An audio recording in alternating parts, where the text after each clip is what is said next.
Do you say hello to your neighbors?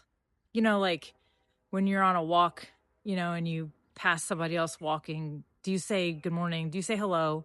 Or when somebody's driving by, do you wave? When you're driving, do you do the little wave, like your little fingers up at the steering wheel, like, hey?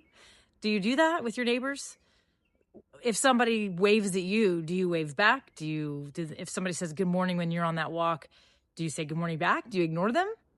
No, you don't ignore them. Now, I do have a few neighbors that ignore me, but that could be because I'm on the HOA board. I don't know, whatever. But either way, my point is that you should not be ignoring people on social media either. However, I understand when people get a large amount of followers or subscribers or their business gets really big, it can be very difficult for them to keep up. I understand that. But I do notice that a lot of people do at least try to respond to a few comments they get on their posts. They may not respond to all of them.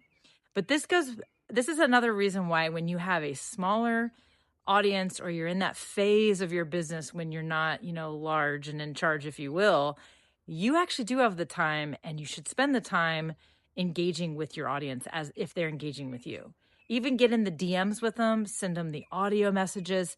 This is one of the phases where you are going to learn the most about your people.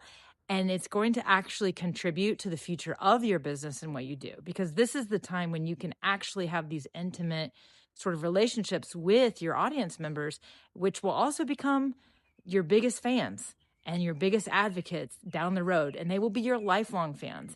And if you take the time to respond to them, you would be surprised how big of an impact you might have on them.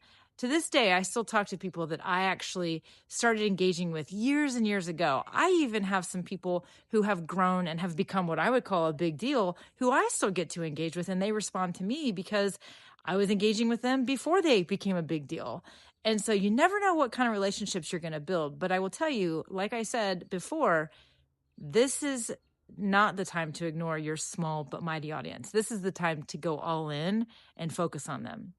So don't ignore your neighbors and don't ignore your people commenting and engaging with you on social media, because it is called social for a reason. So go be social.